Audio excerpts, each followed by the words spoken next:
Day 4 of 30 days Prophet Stories. Story of Hazrat Nuh alayhi salam.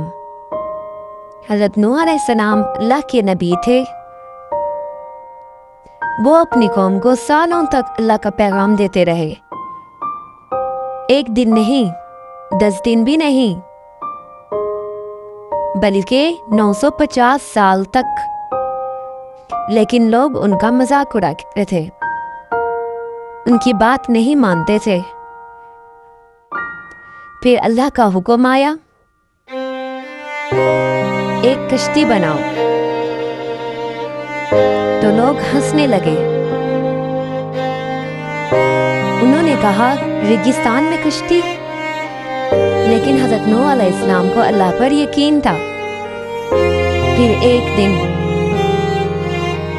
आसमान से तेज बारिश शुरू हो गई, जमीन से भी पानी निकलने लगा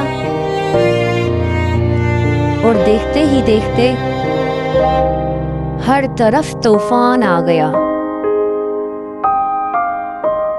सिर्फ वही लोग बच सके जो अल्लाह पर यकीन लाए थे।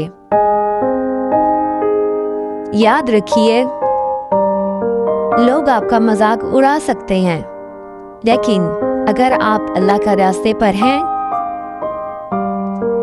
तो आखिर में कामयाबी सिर्फ आपकी ही होती है।